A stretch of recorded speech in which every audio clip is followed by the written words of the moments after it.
we have the chessboard ready, and we continue coding our 8 queens algorithm by creating the class that will place the queens on the board and verify their positions. And I'll call that class run. And the first thing we need is to create an instance of the board, so let's create a board object.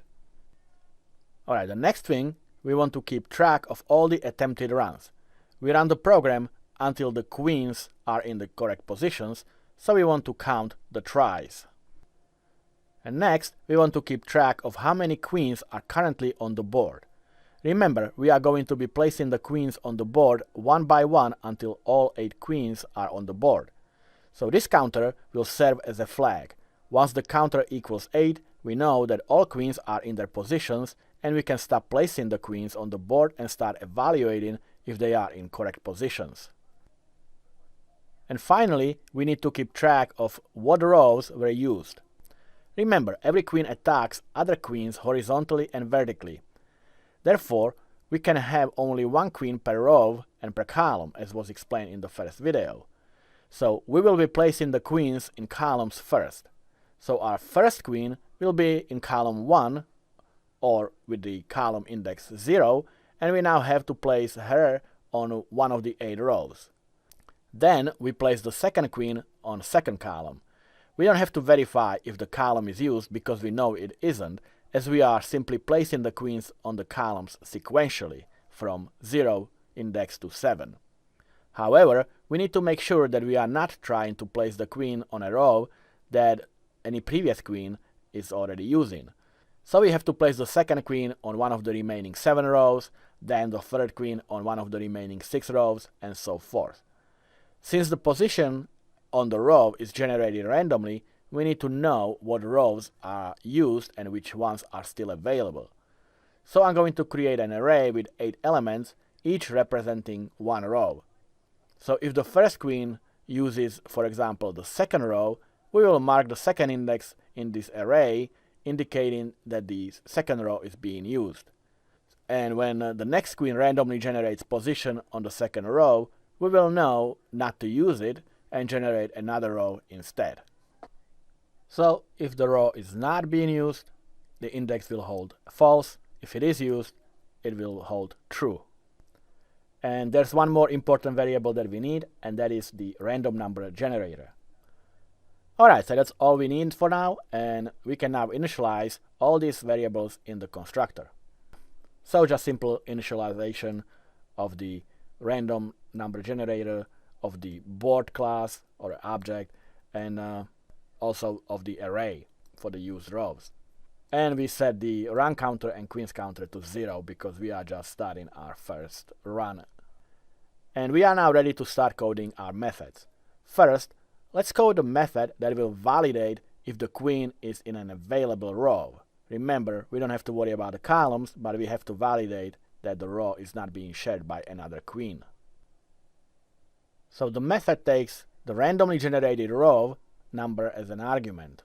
And as I said, we will mark each used row, which will be done by simply changing the value of the index to true. So each row that is used will have a value of true in the corresponding index in the used row array. So if the value is false, we know that the row is empty and we can place the queen on that row. So we can use a simple if statement to see if the used row with the index of the row that we are passing as an argument is empty, and we are actually checking if it is not empty. And if it is not, then we can use it. So we will now assign true to this index of row.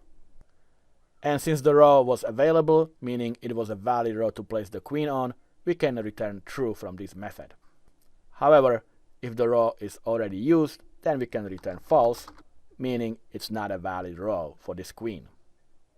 Alright, so we now have a way of validating the queen's position on the row, so let's create a method that generates the position. So we are going to set the position, and we know our position is an intersection between vertical and horizontal axes, or between columns and rows.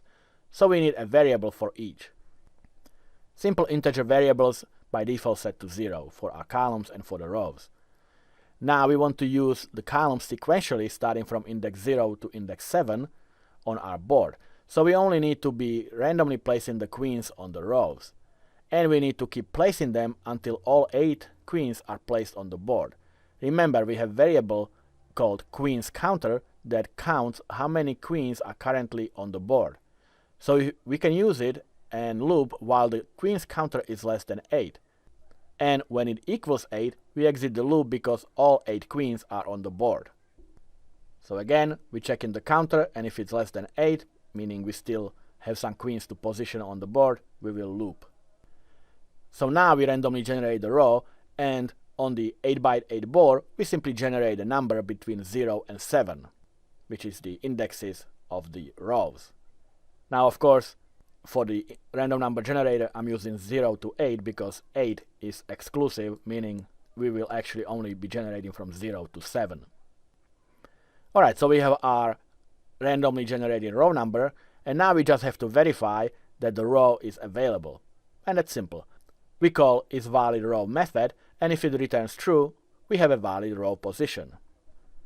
So if it is a valid row, we pass in the row that we just generated as an argument, then we can proceed. So we simply place the queen on the board on the position with the intersection of column and the row that we just generated.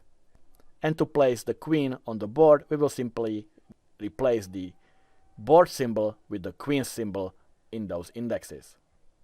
So we call our board array from the board object, and we have the row and column indexes and placing the X or the queen character on that.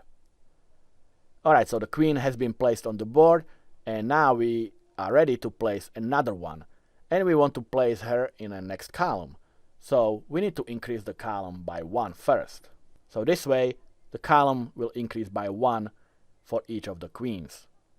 And every time a queen is placed on the board, we also need to increase the queens counter because we only want 8 queens on the board. And when 8 queens are placed on the board, we will exit the while loop. Okay, so the method is almost finished now. Just one more detail. Once all 8 queens are placed on the board, it constitutes one run, or one attempt. And since we want to keep count of all our attempts, we need to increase the run counter after each run.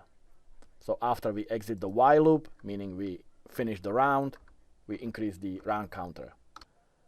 Okay, so all the queens are on the board, and no 2 queens share a row or a column.